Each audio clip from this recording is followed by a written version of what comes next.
Hi guys, आप लोग कैसे हैं। मैं मोहम्मद मिकाइल अंसारी और आप लोगों का मेरे इस यूट्यूब चैनल स्टडी मित्र मिकाइल में वेलकम है। दोस्तों, अभी हम लोग टेंस पढ़ रहे हैं ग्रामर के सेक्शन में, ठीक है, जिसमें से एक पूरे कंप्लीट टेंस को हम लोग पढ़ चुके हैं जो कि प्लेलिस्ट में है।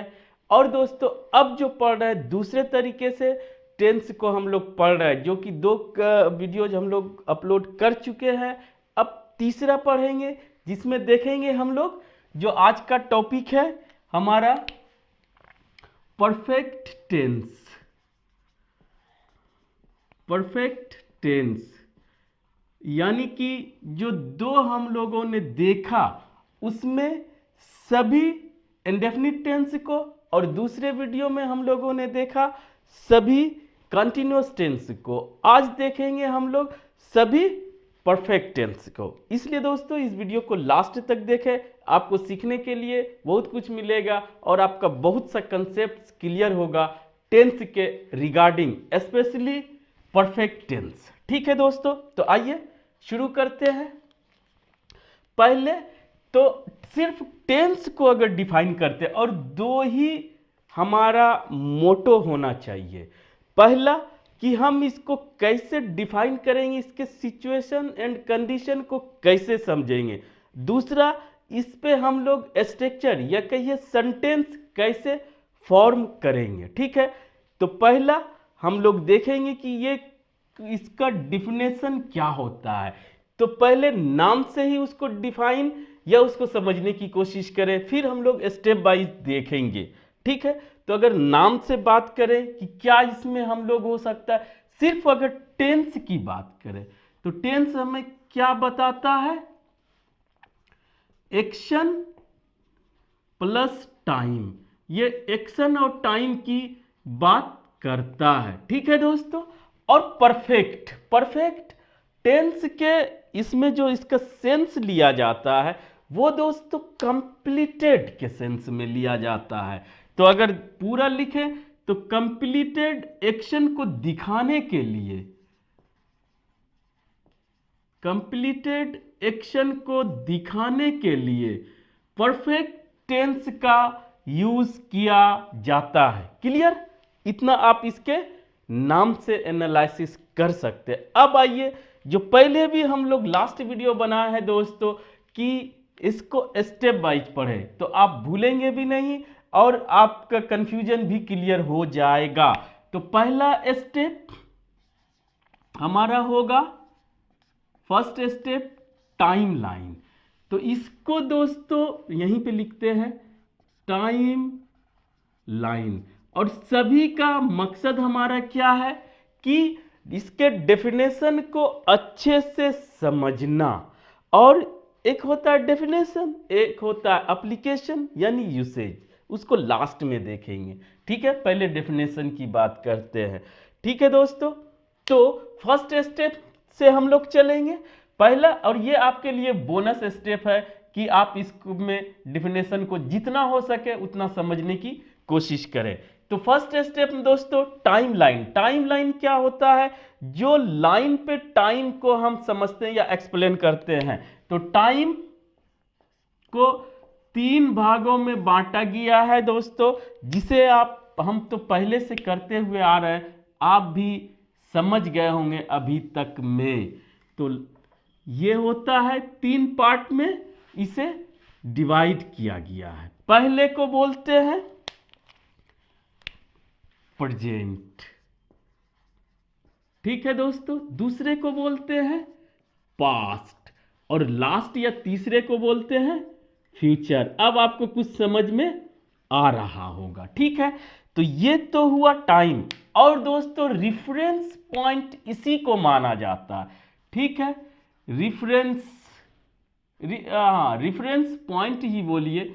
ठीक है, और ये होता कब है, नाउ, यानी कि अभी जो हम बात कर रहे हैं। और ये दोस्तों एक मोमेंट होता है। मोमेंट मतलब एक क्षण जिसे बोलते, एक पल जिसे बोलते, वो होता है at the time of speaking, यानी अभी प्रेजेंट हम जो बात कर रहे हैं, आप सुन रहे हैं, देख रहे हैं या कुछ भी कर रहे हैं, वो आपका प्रेजेंट है और वो एक मोमेंट है।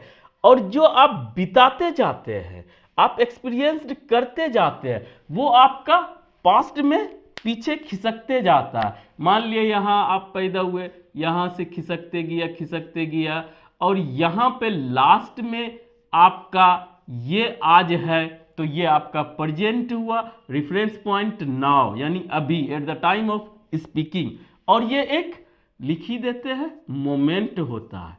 क्लियर? अब जो दोस्तों आप बिता चुके वो क्या होगा, वो हमारा पास्ट हुआ, और यहां से जब से शुरू किए हैं वो एक पीरियड होता है, और ये हमारा पीरियड या कहिए ड्यूरेशन, ये हमारा क्या हुआ, पास्ट, जिसे आप बिता चुके हैं। और फ्यूचर एक एक्सपेक्टेशन होता है। अगर आप प्रेजेंट अच्छे से बिता रहे हैं, पास्ट जो बीत चुका बेहतर, तो फ्यूचर अच्छा होने की उम्मीद कर सकते हैं। और ये इसको ड्यूरेशन चाहे मोमेंट जो भी कहिए, ये आने वाला को सीधा लिखे इमेजिनरी या एक्सपेक्टेशन, उम्मीद, यही है दोस्तों। तो इस तरह से आप टाइम समझ गए। अब आइए दोस्तों कि पास्ट या प्रेजेंट सब में परफेक्ट लगा दें। प्रेजेंट परफेक्ट टेंस, ये हो गया एक टाइप। दूसरा टाइप इधर से जैसे पढ़ते हैं, पास्ट परफेक्ट टेंस और फ्यूचर परफेक्ट टेंस। ये टाइप कैसे आया ये भी समझ गए। अब आइए दोस्तों, इसे हम लोग इसी पे एक्सप्लेन करते हैं, इसको डिफाइन करते हैं। तो उसका दूसरा स्टेप न लेके इसी स्टेप में हम लोग इसे डिफाइन करने की कोशिश करते हैं। डेफिनेशन, ठीक है, इसी पे। तो इसका अगर डिफिनेशन की बात करें, प्रेजेंट परफेक्ट टेंस, तो जैसा इससे नाम से कि कंप्लीटेड एक्शन, तो ये दोस्तों ये रेफरेंस पॉइंट प्रेजेंट के पहले कोई भी एक्शन कंप्लीट हुआ हो और उसका कंफर्मेशन या उसको अभी चर्चा कर रहे हैं, उसका इफेक्ट प्रेजेंट में हो, तो उसे प्रेजेंट परफेक्ट टेंस के स्ट्रक्चर से हम लोग एक्सप्रेस करते हैं। समझ गए? और इसे इमीडिएट पास्ट भी बोला जाता है, क्योंकि ये एक्शन कंप्लीट हो चुका है और जो कंप्लीट होता है वो पास्ट होता है, इसीलिए इसे इमीडिएट पास्ट भी बोला जाता है। ठीक है दोस्तों, तो ये क्या हुआ, इसके पहले जो प्रेजेंट पॉइंट है उसके पहले कभी भी किसी भी पॉइंट या किसी भी टाइम में कंप्लीट हुआ हो और यहां पर हम बात कर रहे हो, तो वो हमारा होता है प्रेजेंट परफेक्ट टेंस के स्ट्रक्चर से उसे दिखाया जाता है। क्लियर? अब आइए दोस्तों, past perfect tense. Past perfect tense क्या होता है, यह भी कंप्लीटेड एक्शन को दिखाया जाता है, लेकिन दोनों में क्या फर्क है कि पास्ट परफेक्ट टेंस और प्रेजेंट परफेक्ट टेंस के बीच में पहले तो पास्ट इंडेफिनिट टेंस एक आता है जो कि कंप्लीटेड एक्शन को ही दिखाता है। किसी पॉइंट पे कोई एक्शन कंप्लीट हो गया है, जैसे अगर पॉइंट लेते हैं P1, यहां पर कोई एक्शन कंप्लीट हुआ है, तो आप दो तरह से इसे दिखा सकते हैं, जिसमें आप पढ़े होंगे difference between present perfect tense and past indefinite tense. तो आज उसे बस 1 मिनट सुने दोस्तों, वो आपका क्लियर हो जाएगा। तो किसी भी पॉइंट पे कोई एक्शन कंप्लीट हुआ हो तो आप उसे दो तरीके से दिखा सकते हैं। पहला पास्ट इंडेफिनिट टेंस जो कि हम लोग पढ़ चुके हैं, दूसरा प्रेजेंट परफेक्ट टेंस से। तो दोनों में फर्क क्या है, अगर आप प्रेजेंट परफेक्ट टेंस से दिखाना चाहते हैं, उसकी जरूरत है, तो वो क्या है कि कोई भी कंप्लीटेड एक्शन को प्रेजेंट परफेक्ट टेंस से तभी दिखा सकते हैं जब उसका इफेक्ट प्रेजेंट में हो और उसमें कंप्लीशन की बात की जा रही हो और उसमें टाइम की बात नहीं की जाती है। ठीक है, 3 तरह का समझ गए। जब आपको सिर्फ कंप्लीशन ऑफ एक्शन दिखाना हो तो आप यूज करेंगे परफेक्ट टेंस। और दोस्तों अगर टाइमिंग की बात होती हो, टाइमिंग ऑफ एक्शन कहने का मतलब कि इसमें कोई टाइम दिए हैं, जैसे मैंने अपना भोजन कर लिया है, I have finished my lunch, अभी बात कर रहे हैं शाम में, और कहेंगे I finished my lunch at 2 PM। तो दोनों में एक में टाइम आया, एक में सिर्फ बात कर रहे हैं कि मैंने वो काम कंप्लीट कर लिया है। ठीक है, जिसमें टाइम की बात होगी वो पास्ट इंडेफिनिट टेंस। क्लियर? अब इसको यहां पे जरूरत नहीं है दोस्तों, डिफरेंस आप समझ गए होंगे।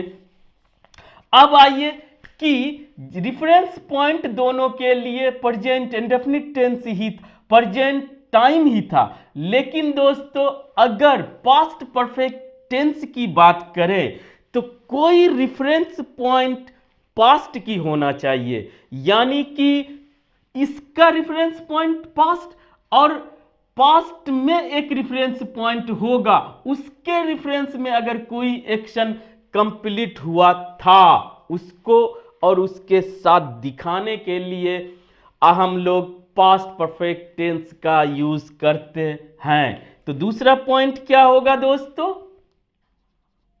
यहां पर एक्शन होगा। ठीक, ये एक्शन होगा इसके पहले, इसीलिए या दोस्तों इसे मोर पास्ट भी बोला जाता है। पहले इसके रेफरेंस पॉइंट के अकॉर्डिंग ये पास्ट हुआ और इसके रेफरेंस के अकॉर्डिंग ये एक्शन क्या हुआ, पास्ट ऑफ पास्ट।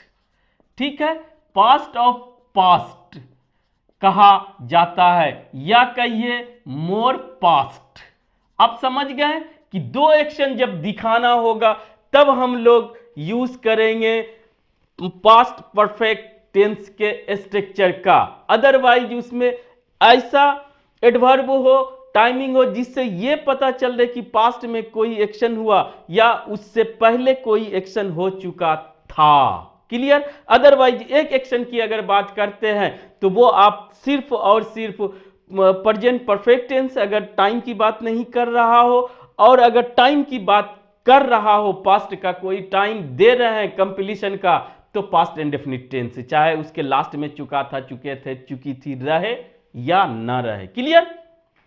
फ्यूचर दोस्तों, फ्यूचर कोई भी पॉइंट जिसके पहले कोई एक्शन कंप्लीट हो चुका होने का उम्मीद हो, जैसे मैं 2 बजे तक खा चुकूंगा या कल तक मैं जा चुकूंगा, ये काम कंप्लीट कर चुकूंगा, तो वहां पर तो इसमें एक यूज किया जाता है बाय। ठीक है, जिसका मतलब होता है हिंदी में तक, और दूसरा भी है, लेकिन कहने का मतलब है कोई एक रेफरेंस पॉइंट फ्यूचर का जिसके पहले या जिसके तक वो काम हो चुका होगा, कंप्लीट हो चुका होगा। क्लियर? तो आप इस तरह से इसके डेफिनेशन को समझ गए टाइम लाइन पे। अब आइए दोस्तों, डेफिनेशन के बाद बचता है हमारा कि कैसे इसको रिप्रेजेंट करें या इसका स्ट्रक्चर क्या होगा। तो वो दोस्तों हमारा होगा स्टेप 2।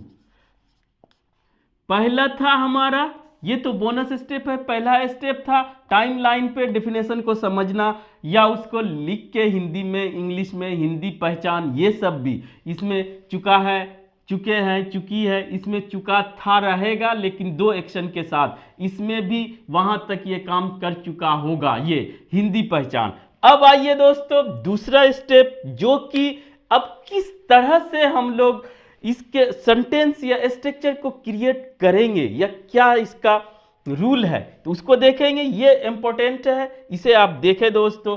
तो पहला, अगर जनरल स्ट्रक्चर हमारा क्या होता है, subject plus verb plus object. Clear? इसमें कोई कंफ्यूजन नहीं होना चाहिए। सब्जेक्ट क्या होता है, वर्ब क्या होता है, ऑब्जेक्ट क्या होता है, हम लोग कई बार कर चुके हैं। अब आइए दोस्तों, अगर प्रेजेंट परफेक्ट टेंस की बात करें तो वो क्या होगा, सब्जेक्ट के रूप में कुछ भी हो सकता है। उसके बाद हमारा जो परफेक्ट को दिखाने के लिए, कंप्लीट दिखाने के लिए हम लोग प्रेजेंट परफेक्ट टेंस में हैव का यूज करेंगे या हैज का यूज करेंगे, ठीक है। उसके बाद हमारा दोस्तों मेन वर्ब V3 के रूप में रहेगा, उसके बाद ऑब्जेक्ट, ठीक है। इसको एक्सप्लेन अच्छे से करेंगे, बाकी आप समझ जाएंगे। तो यहां पर सब्जेक्ट आप जानते हैं जो एक्शन को परफॉर्म करता है या जिसके बारे में बात की जाती है, या दोस्तों पैसिव स्ट्रक्चर में जिस पे एक्शन परफॉर्म होता है। और वर्ब के रूप में यहां पर ये या ये आएगा और इसके साथ हमारा थर्ड फॉर्म आएगा। तो पहले हैव और हैज कैसे आएगा, सब्जेक्ट के अकॉर्डिंग हैज या हैव सेलेक्ट आप करेंगे, ठीक है, वो भी अभी देख लेंगे यहां पर दोस्तों। और हैज या हैव का कैरेक्टरिस्टिक है, याद कर लें कि वो अपने बाद अगर वर्ब के रूप में कुछ लेता है तो वो हमेशा वर्ब का थर्ड फॉर्म V3 और ये दोनों मिलके दिखाता है कंप्लीटेड एक्शन को, ठीक है, कंप्लीटेड एक्शन को, ठीक है, ये समझ लें। अब आइए थोड़ा सा इसको एक्सप्लेन करते हैं कि आप जानते हैं कि वर्ब फॉर्म हमारा 5 होता है, ठीक है, शॉर्ट में इसे समझ ले दोस्तों। तो जो बेस फॉर्म होता है वो हैव का भी चेंज होता है, क्योंकि हैव हेल्पिंग वर्ब ही भी है और मेन वर्ब भी है। हेल्पिंग वर्ब कब होगा, मेन वर्ब समझ रहे हैं, जब वो अकेले आएगा तो मेन वर्ब होगा, और हेल्पिंग वर्ब जब इसके बाद कोई बॉस आ जाए तो ये हेल्पर का काम करने लगता है, तो वहां पर ये हेल्पिंग वर्ब बन जाता है। तो दोस्तों हैव फॉर्म पहला हैव होता है, V2 हैड होता है, V3 हैड होता है, V4 हैविंग होता है, ये सब पहले बहुत कर चुके हैं दोस्तों, और V5 हैज होता है। तो प्रेजेंट इंडेफिनिट टेंस में जिस तरह से हम लोग यूज करते हैं कि किसके साथ V1 आएगा और किस सब्जेक्ट के साथ V5 आएगा, उसी तरह आप यूज करेंगे कि उसके साथ V1 वाले के साथ हमारा हैव आएगा और V5 वाले के साथ हमारा हैज आएगा। क्लियर, इस तरह से समझे। अगर नहीं समझे तो ये देखें दोस्तों कि हमारे पास जो प्रोनाउन है आई, वी, यू, दे या प्लूरल नाउन, उसके साथ हैव यूज करेंगे, और दोस्तों सिंगुलर के रूप में ही, शी, इट या एक नाम की बात करता हो या अनकाउंटेबल नाउन की बात करता हो, वहां पर हम लोग हैज यूज करेंगे, चाहे वो हेल्पिंग वर्ब के रूप में हो चाहे वो मेन वर्ब के रूप में यूज होता हो। और ये हमेशा हमारा V3 फिक्स रहेगा। ये हैव और हैज का कैरेक्टरिस्टिक है कि वो अपने बाद मेन वर्ब के रूप में अगर लेगा वर्ब तो V3 लेगा। इतना क्लियर, अब कुछ नहीं है। अब आइए क्या है इसके साथ, अगर फ्यूचर की बात करें, पहले पास्ट की बात करें तो पास्ट की बात करते हैं दोस्तों, तो इसका स्ट्रक्चर भी इसी तरह होगा, सब्जेक्ट प्लस यहां पर हैड आ जाता है, प्लस V3 प्लस हमारा ऑब्जेक्ट हैड, ये V2 कहिए आ जाता है जो कि पास्ट दिखा देता है, और दोस्तों उसके साथ हमारा आ जाता है वर्ब का थर्ड फॉर्म जो कंप्लीटेड एक्शन को दिखाता है। तो ये क्या हुआ, पास्ट में कंप्लीटेड एक्शन को दिखाने के लिए हैड प्लस V3 का यूज करते हैं, जो कि सभी सब्जेक्ट के साथ ये हमारा फिक्स रहता है, इधर कोई कंफ्यूजन की बात नहीं है। क्लियर। अब आइए दोस्तों हमारा फ्यूचर में दोस्तों थोड़ा सा सुनने की जरूरत है। Subject plus will plus have plus दोस्तों V3 ऑब्जेक्ट। तो यहां पर क्या सुनने की बात है कि जो हमारा विल या शैल दोनों आ सकता है। ये दोनों मॉडल्स है जो कि हमारा फ्यूचर एक्शन को बताता है, लेकिन एक मॉडर्न इंग्लिश में सिर्फ और सिर्फ विल भी आप लगा सकते हैं, और उसके बाद फ्यूचर बताने के लिए सिर्फ और सिर्फ हैव ही आएगा। क्यों? क्योंकि जो भी मॉडल होता है अपने बाद वर्ब का फर्स्ट फॉर्म लेता है, इसलिए वहां पर कंफ्यूज ना हो कि हैज भी लगेगा या हैड लगेगा, वहां पर दोनों में से कोई नहीं लगेगा। ठीक है, और ये कैरेक्टरिस्टिक है तीनों का, हैज, हैव, हैज और हैड का, कि अपने बाद वर्ब के रूप में भी थ्री ही लेता है। तो ये हो गया फ्यूचर परफेक्ट टेंस का स्ट्रक्चर। और ये सब क्या हुआ दोस्तों? सभी हमारा हुआ पॉजिटिव स्ट्रक्चर। क्लियर? अब आइए निगेटिव स्ट्रक्चर की अगर बात करें तो ये भी इंटरेस्टिंग है, इसे भी आप देखें दोस्तों कि निगेटिव में, टेंस में निगेटिव स्ट्रक्चर नोट लगा के जनरली उसी पे बात करेंगे। ठीक है, तो ये क्या हो जाएगा दोस्तों? सब्जेक्ट प्लस हैव या हैज, उसके बाद दोस्तों नोट लगा दें, उसके बाद V3।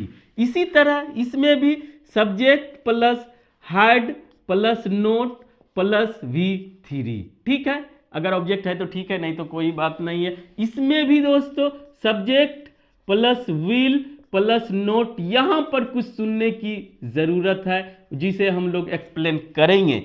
तो निगेटिव बनाने के लिए हम लोग हेल्पिंग वर्ब के साथ, यानी कहिए उसके बाद नोट लगा के बनाते हैं। क्लियर? तो सबके साथ है, कोई रूल वायलेट नहीं कर रहा है। ये इसके साथ, इसका शॉर्ट फॉर्म भी होता है हैडन, उसको अभी लिखने की जरूरत नहीं दोस्तों, सब कर चुके हैं। हैज या हैव या हैज के साथ नोट लगा दिए, निगेटिव बन गया। अब यहां पर सुनने की बात है कि सभी के साथ हैव हैज इसके साथ लग रहा था, लेकिन यहां पर दोस्तों विल के बाद और हैव के पहले लगा।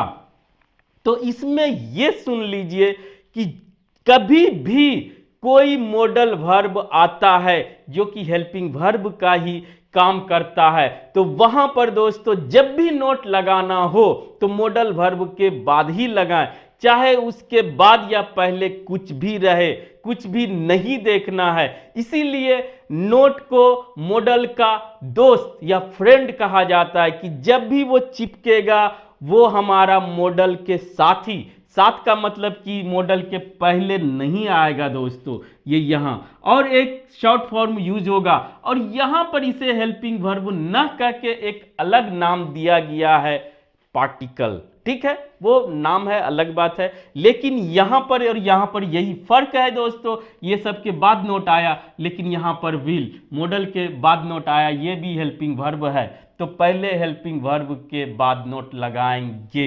इस तरह निगेटिव में जो कंसेप्ट था क्लियर हो गया। अब आइए दोस्तों इंट्रोगेटिव। अगर इंट्रोगेटिव की बात करते हैं, इंट्रोगेटिव सेंटेंस की, तो यहां पर क्या होता है कि आप पहले सुन ले, उसके बाद आपको आसान हो जाएगा कि जब भी इंट्रोगेटिव किसी का बनाना हो, यानी कि जिससे आप क्वेश्चन करें, तो पहले तो दो टाइप का होता है, यस नो और WH। ठीक है, यस नो में खाली आप हाँ या ना, यस या नो में आप जवाब दे सकते हैं। तो वहां पर दोस्तों हमारा जो रूल है कि सब्जेक्ट से पहले हेल्पिंग वर्ब को रखा जाता है, ये हुआ पहला कंडीशन। दूसरा क्वेश्चन मार्क, इतना ही। ठीक है, ये समझ ले। तो जहां पर जैसे प्रेजेंट इंडेफिनिट टेंस में हमारा हेल्पिंग वर्ब नहीं होता है, तो वहां पर डू, डज या पास्ट में डिड को इंट्रोड्यूस किया गया है, उसी नोट को लगाने या इंट्रोगेटिव बनाने के लिए दोस्तों। ठीक है, तो यहां पर क्या होगा कि शब्द, अब तो यहां से भी कर सकते हैं, सब्जेक्ट के पहले हमारा हैड आ जाएगा, और जो भी फर्स्ट वर्ड होगा उसका फर्स्ट लेटर कैपिटल होता है सब्जेक्ट, और दोस्तों इसके बाद चाहे नोट रहे ना रहे, लास्ट में क्वेश्चन मार्क। ठीक है, यहां पर चाहे हैव निकले चाहे हैज निकले, उसके बाद हमारा सब्जेक्ट फिर जैसा है वैसे रख के क्वेश्चन मार्क। यहां पर दोस्तों विल निकलेगा, यही हेल्पिंग वर्ब है, इससे ना निकालें, इसी को सिर्फ निकालें, प्लस सब्जेक्ट, फिर आईजिट रखते हुए आप क्वेश्चन मार्क लगाएं। इस तरह से आप यस नो क्वेश्चन पूछ सकते हैं। और इसमें निगेटिव भी बन सकता है यस नो क्वेश्चन का, निगेटिव इंट्रोगेटिव। तो इसके लिए दोस्तों यहां पर पॉजिटिव का क्या निकलेगा, हेड निकलेगा, तो सब्जेक्ट के बाद V3 बच जाएगा, या अगर अदर वर्ड्स है तो ठीक है। और इसमें क्या होगा, हेड निकलेगा, सब्जेक्ट के बाद नोट रहेगा, तो निगेटिव भी बन जाएगा, इंट्रोगेटिव निगेटिव। अब उसमें WH वर्ड यानी क्वेश्चन वर्ड आपको लगाना है। तो इसमें कुछ नहीं करेंगे दोस्तों, हेड के पहले आप क्वेश्चन वर्ड लगा दें।